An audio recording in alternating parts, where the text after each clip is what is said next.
like someone calls you, you go through all this. Is that a good feeling? The objection, guys. Here's the question. And basically, in a nutshell, it's let me talk to my advisor. Who here's ever gotten that specific objection or is that a good feeling? It's not a good feeling. Do you feel like did you feel fulfilled or did you feel like you wasted some time? Right? That sucks. Okay. So here's the objection, guys. Here's the question. And basically, in a nutshell, it's let me talk to my advisor. Who here's ever gotten that specific objection or response? Let me talk to my advisor. Let me talk to my advisor. Okay. Now, let me give you, and I'm going to put something in the chat for you guys to actually copy paste and never, ever, ever misplace this. I'm going to give you some golden stuff that I teach X1 agents within our community and also our agency. But I want you guys to know that this is not really competition, guys. That's first and foremost. Financial advisors aren't competition to you because financial advisors is that a word? Financial advisors, their focus is not what you do. Does that make sense? Let me just kind of wrap, just kind of cut to the chase. Financial advisors don't do what you do. So how can they be your competition? Now, I know one can argue and say, well, they're not pulling the trigger because the advisor said this, the advisor said that. The advisor doesn't want me to do this. Who here's experienced that before? I ran it by my advisor and they recommended against it. Well, no shit. Why would they recommend something? Number one, they have no training experience on. Number two, they may not even have the license to do it. Number three, if it takes money out of their bottom line, why would they do it? If you were that advisor, would you just say, yeah, go talk to that crazy Asian guy and yeah, bye? You know, no, I don't think so. So let's talk about why an advisor would go against your recommendation, right? I want you guys to just to maybe write this down, okay? Just so you understand, you never forget. Write down the letters A-U-M, A-U-M in the chat, A-U-M. Okay, I want you to remember this, A-U-M. Does anyone here know what A-U-M means?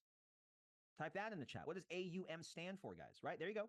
Assets under management. So most advisors, not all, but most advisors are in the AUM business. Is that a bad thing? No, it's not a bad thing. It's just different. Are you in the AUM business? You're not. If you're on the insurance side of personal finance, that's also another thing that I say. I'm on the insurance side of personal finance. Maybe you didn't even know that was a thing, but that's actually a thing. Does that make sense? Okay. Assets under management. If you're not in AUM business, then how are you considering that your competition? Now, you're going to have to preemptively understand and address this and anticipate that someone may say this to you. So you got to have something to say to this.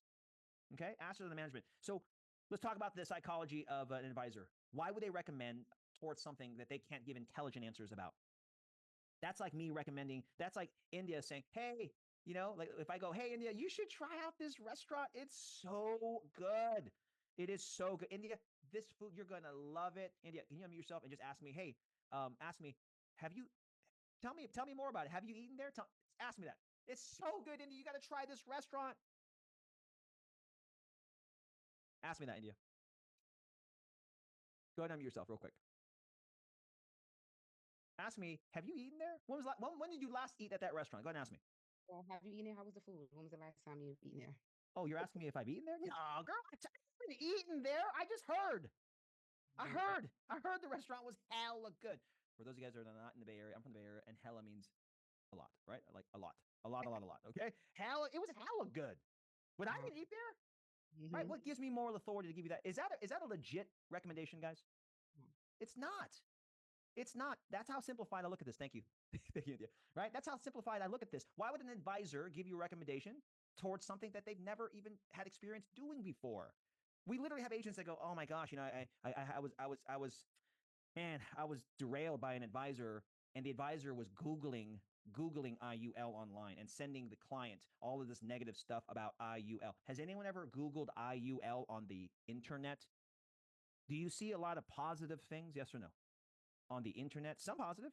Anyone see any negative things? A lot of negative things, right?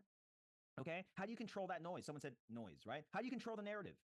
I don't try to control the narrative, guys, right? I just steer their attention in the relevant places where they need to pay attention. So here's the thing. If someone says to me, look, let me talk to my advisor. Okay. Well, let me ask you this, Mary.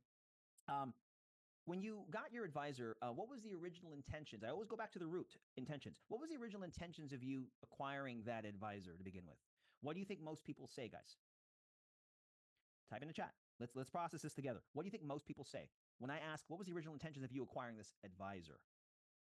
Okay, for retirement. Okay, where to invest my money, where to grow my money. You guys all agree, right? I don't actually meet a lot of people that have told me, at least personally, that I have a financial advisor to advise me on specifically retirement things. It's usually where I can grow my money and invest my money. Well, investing my money, is that different than retirement? Yes or no? It is.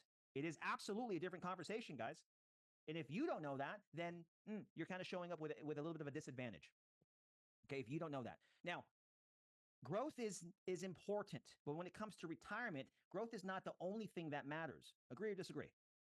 Right? Because all the growth in the world, right, doesn't mean anything if tomorrow the markets fluctuate or crash and we lose everything. Does that make sense, guys? And when you say those kinds of things, people are like, "Oh my gosh, that's so true." That's so true. So I don't disparage. I don't condescend. I don't talk negatively about their advisor because you don't know who they are and you don't have to talk down upon others to make yourself look good. Does that make sense? You don't. It's not necessary. And you don't even know their relationship. What if their advisor is their cousin, a family member? You're gonna talk crap about their cousin? Hey, I'm gonna see him I'm gonna see him at dinner tonight. Damn, right? Here's the thing, guys. Advisors are not going to recommend on things that they don't know, they're not aware of, right? Now, many advisors also have an insurance license. Yes, you've experienced that too, right? But it doesn't mean that it's their focus. You guys got it? I know a lot of friends. I have a lot of friends that are in the advising world, and quite honestly, I mean, there's a lot. I can go on and on about this, but quite honestly, guys, it is a volume game for them as well. Just because they have the licenses and fancy letters after the name doesn't mean they also know what they're doing. I just say that, take that with a grain of salt, okay? But that's not my main point that I want to make to the client that's saying that to me. Okay? What I want to say to the client is get them thinking about why did you acquire that advisor to begin with, right? And then they're going to say things like you. Well, to invest my money. Oh, okay, I got it. I got it. Okay. Well, look, by the way, I'm just going to assume that that's going to happen. So I don't try to convince them to not talk to their advisor. That's number one. I don't try to convince them to not talk to the advisor. Okay. You're going to win the long game in this conversation. And long is a relative word because that could be maybe a couple of days, maybe just a couple of weeks. Who knows? Right. But if they're already telling you, I have an advisor, let me run this by you or by them, believe them. Right. So if you are automatically assuming that that's what they're going to do, why not arm them with questions to ask the advisor? Let them do the dirty work for you. Does that make sense? Okay. Let me teach you how to have your prospect or client do the dirty work for you. Does anyone want to hear how you get your own prospect to do dirty work for you without having to interfere with their relationship? Okay, watch this, guys. So this is what I say. Hey, Mary, no problem. I wouldn't imagine you didn't have an advisor. Of course. I mean, we're having this conversation because it sounds like you are fiscally responsible and you're always looking to better your finances. Agreed? Yeah, of course, Danny. Okay, awesome. So, what was the original intentions of you getting the advisor? Well, I wanted their help to manage my money and investments. Ah, I get it. That makes sense. That makes sense. So, what's been your experience thus far? No, good. Yeah, I mean, I've lost some money and things like that. Okay, I totally understand. Well, that's not necessarily a bad thing. I think most people they think that that's the only option that they have. When in fact, what your advisor is doing is completely different than what I'm doing, not only for clients but potentially for you as well. So, like I mentioned to you, Mary, earlier, right? We help people ERFT, eliminate risk, fees, and taxes. Okay, that's all we do. It's not just something that we do. That's all we do and focus on. Oh, wow. You see, advisors, and I'm not knocking on your relationship, and I'm not saying it's a bad decision. I'm just saying that advisors, objectively, that's not their focus, generally speaking. If you think about it, most advisors, they do the opposite, right? They actually add risk, they add fees, they add taxes. And that's not a malicious thing, Mary. That's just by nature of what their focus is about. Does that make sense, Mary? Oh my God, Danny, yeah, that makes sense. See, I'm not trying to demonize the the advisor. Do you guys see that? I'm not trying to demonize the advisor. All I'm doing is just stating objective facts on the differences. They can't fault you for that. Now, see, what matters the most, Mary, in my experience, is not about I want to be loyal to my advisor. I got to run it by my advisor, of course, right? You see, let me ask you this: what matters to you more, the relationship, and that's important, okay? The relationship with your advisor or the results? What's important? What's more important to you, relationship or your results? Well, and by the way, some of you guys are thinking, well, what if they say both? Right? I would agree with them. I go, I agree. But what if the results is not congruent with the outcome that you're looking for? If you're trying to eliminate risk, eliminate fees, eliminate taxes, how could you continue in good conscience the relationship with the individual that's doing the opposite for you? That's not a bad thing. I just want you to think about that. Okay. So when you do talk to your advisor, by the way, was that planned? Is that coming up soon? Yeah, I have an appointment next Wednesday or Thursday. Is it on Zoom? Is it in person? No, we're just going to be on the phone. I'm going to just run it by him. Okay, awesome. Cool. Do you mind if I share some questions that might be helpful that you can ask your advisor? Yeah, absolutely. Okay, here we go. You guys ready for the questions? Who here is ready for the questions? Okay, I'm going to arm them to do my dirty work. Mary, I look forward to you meeting with your advisor. That's so awesome. Here, let me help you with some questions, okay, to ask them. Okay, here we go. Here we go. Whoops. All right, here we go. Boom. Check it in the chat, guys. Check it in the chat. Okay. Give me a got it in the chat that you can now see what I just typed in the chat. Type in got it in the chat. Okay, very good. Thank you. Okay. Now, here are the ninja assassin questions that I want you to not ask the advisor yourself, but have your client or prospect ask. They may or may not, but the fact that you're willing to help them have the conversation with the advisor, they're going to look at you differently. They're going to be like, whoa, this person's actually not objecting to this? Wow. You see how I'm beginning to be on the same side of the table as them in the conversation versus on opposite sides? Does that make sense? Who here would agree that it's much more pleasant and safe to talk to someone if they're on the same side of you, right? The same side as them in the conversation. That's like your buddy now. Make sense? You're not on the opposing side. Does that make sense?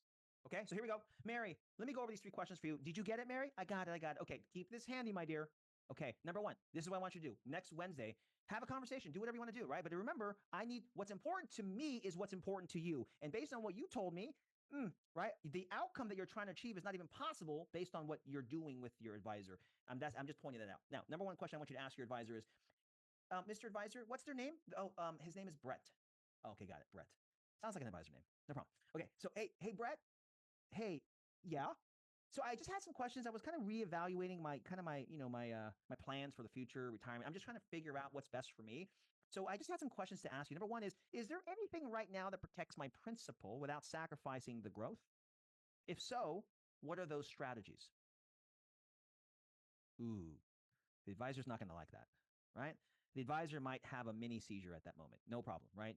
And I'm going to tell Mary, hey, if that advisor starts to squirm in their chair and they're like, and they're like their eyes start to roll back, it's okay. It's totally normal. They may not be prepared to answer that.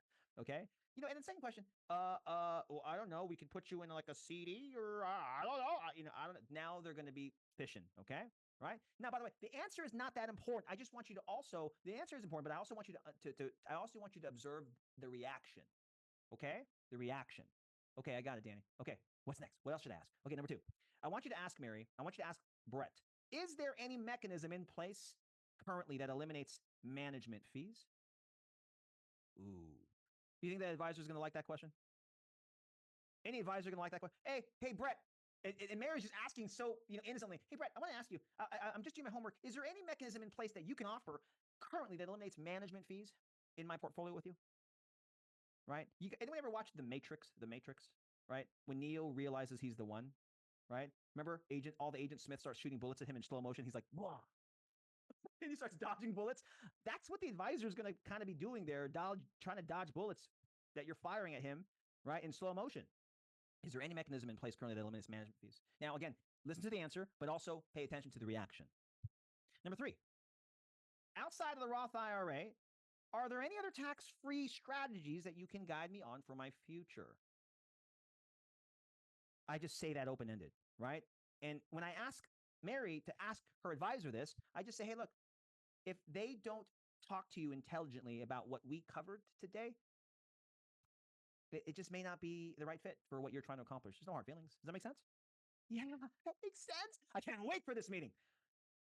Guys, is this helpful? Is this helpful? You see, this is completely disarming the competition, and they don't even see the client coming with this knowledge. The client has never asked these questions before because they didn't even think these were options. And so I want to plant that seed in the client or the prospect. Wow, the fact that they didn't even tell me about this tells me that they certainly don't specialize in what Danny was talking about. Danny even encouraged me to have this conversation with you. And I'm just now figuring out it may not be a good fit. And now the client comes back, oh my gosh, Danny, I had the conversation. By the way, how was that conversation with your advisor? How'd that go, Mary? Oh yeah, he was trying to say like all this stuff. And, in fact, he started to say, you shouldn't invest, you shouldn't mix insurance with da-da-da, right? Like Charlene asked that question. Oh, you shouldn't do this. Yeah, I know. But if he had that opinion, wouldn't it have made sense for him to even let you know that the option existed? Would you have rather known or not known? Well, I would have rather known, Danny. Ah, I see.